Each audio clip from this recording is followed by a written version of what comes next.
Professor.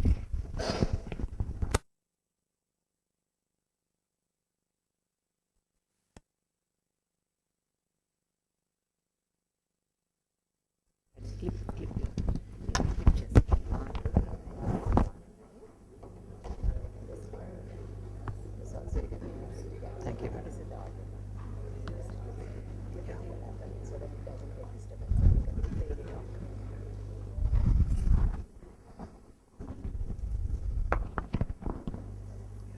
Professor Ahuja, Professor Sangal, Madam Sandhya Kode, Professor Satyam, Professor Govindarajulu, and all distinguished professors who are present here to have an interaction on the ways to collaborate. I am here to present before you about Srinidhi Institute of Science and Technology, and this presentation is made with a notice of very short period. Yesterday night I have received 9 o'clock, and quickly I thought I should make some changes in the existing presentation, and my presentation is going to be for about 3 minutes about the institution, and the focus of presentation today is on computer science and information technology of our institution. And that specific presentation I would be requesting Professor Umakant Sastry Garu to make before this audience.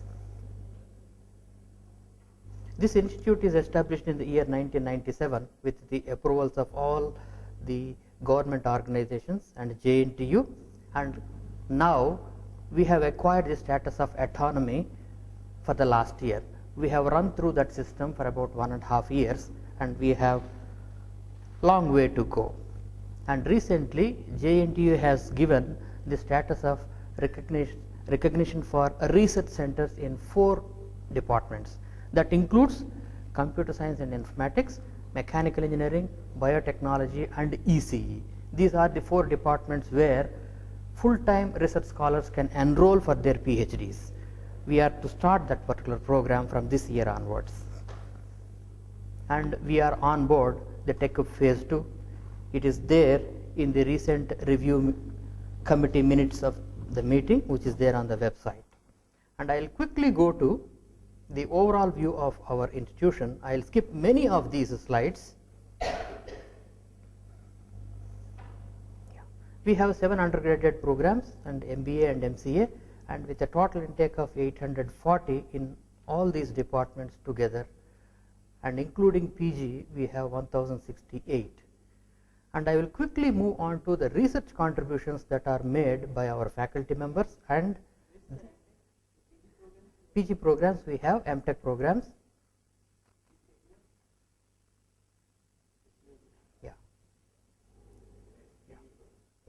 Digital systems, computer electronics, VLSI.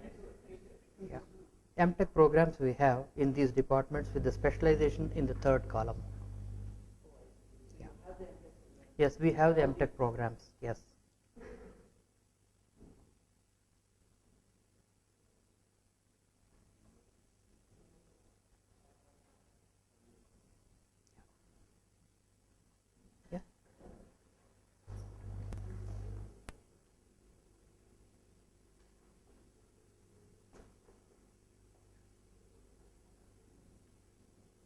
Yeah. Coming to the faculty strength, we have 257 faculty members, and there are 36 professors with PhD qualification, and 15 of them are with exposure in working in the abroad universities. And here with us Professor Kumar Ishwaran, he has been a faculty member in MIT, who worked in MIT, guided 2 PhDs in Massachusetts Institute of Technology. And we have a team of professors here, 9 of them here in the audience with PhD qualifications.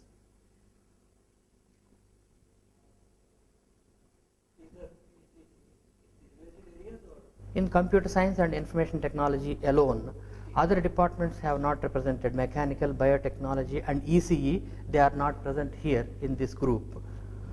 But the numbers that you presented earlier, that's overall, all engineering disciplines together. Yes. maybe you can give a sense, Professor Rao, on how many are there in this 10 minutes, like CS, IT, electronics. Now we have 9 of them here. But in overall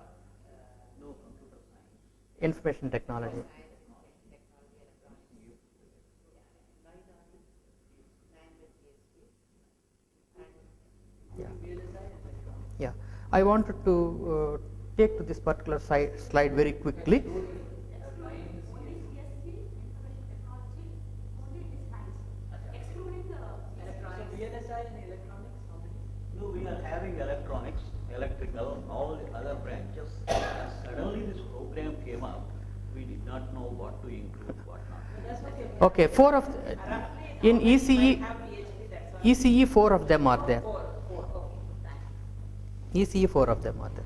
Yeah, I just wanted to present this slide to the expert committee members. So we have projects from ISRO, AICTE on. To start with, mechanical engineering department has taken a lead. Automated design methodologies for aerospace structures subjected to severe thermomechanical loads. So this is sponsored by ISRO, Government of India, and there is another project on theoretical and experimental investigations on thermal contact conductance. And we also have ongoing research projects with AICTE and also DST, UGC. Coming to the fourth item here, I would like to draw the attention of the distinguished members. Development of telemedicine link for rural healthcare and healthcare for aged. Here, both communications as well as the information technology, it plays a very crucial role. I wish the professor who is actually the principal investigator to be present here. He is away on vacation, so he is not available. And the objective of this particular project is to have healthcare centers which are far away from the cities. Those who do not have healthcare, they can interact with an expert situated in the city or in a hospital, and they can interact with each other, and then medical services can be extended. Here, communication technology and also information technology, it plays a vital role. In fact, that professor is in the process of preparing another project where a mobile phone, it will be able to sense his heartbeat, temperature, or any abnormalities. Nowadays we have, even for laborers, they have this mobile with them. They can use this as a gadget to sense these basic symptoms of a patient and communicate that over the cellular network to a corporate hospital or wherever there is an expert, and get guidance from them. And nowadays every phone is equipped with a video, so they can have the interactions through that. A project is under preparation, and this project is completed in 2009. And we have many projects that are there from DST, UGC, and AICTE. Okay, coming to the research contributions by way of publications, books, and journals and international journals. This slide is going to give an overview of the type of publications we get from the faculty members. Yeah. In fact, this about 6.5 years. 6 to 6.5 years. Yeah, Kumareshwaran, you can say something about your patent which you have filed. Yeah. I filed to American paper. They are too expensive, so I'm not able to sustain it. But it's an Indian paper. I filed already parallelly American patent, but it turns out to be very expensive. It's almost the lawyers are charging too much, so I don't know what could happen. But the Indian patent is here. The problem with this, later on I talked to them, it's not easy for Indians to apply for US patent. Right?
This photograph is a setup that is established with the collaboration of an industry, putting in the entire expenditure towards the equipment. And the objective of this particular technology development test center is to certify hydraulic valves that are used in mining industry. And the objective of this test center is to acquire the signals from a valve that is being tested, hydraulic valve under test, and the data to be transmitted through a PLC circuit, and it has to be stored in an encrypted form with a tamper-proof facility available on the server. And nobody can actually access the real data and tamper with that and produce a wrong performance curve of that particular valve, because the human life is involved. Hundreds of mining workers as well as mining engineers working underground, their lives are in a way dependent on the functionality of these critical hydraulic valves. So the data is very, very important. Storage of that data for about 5 years in soft copy form and 10 years for hard copy form is the bottleneck item. And we have to put it on the website and also transmit it to DGMS, an agency called Director General of Mines Safety, situated in New Delhi. They will preserve this data, and if there is any accident, eventually our data has to trace back to our certification what we have given. So that is a kind of the security that is required for huge amount of data, and these tests will run for 3 months non-stop. So that kind of a data is to be preserved, and we have to reproduce that in case if it is necessary by the agencies. So we will become responsible for certifying these critical hydraulic valves. And he is one of the persons who has actually installed the equipment, and there is one person here, Dr. Sinha, the extreme person. He is a representative of Director General of Mine Safety. Then he was Director of Science and Technology. So he was actually reviewing before a certificate is given for us as authorized certifying agencies to test these valves. It is there established in our institute.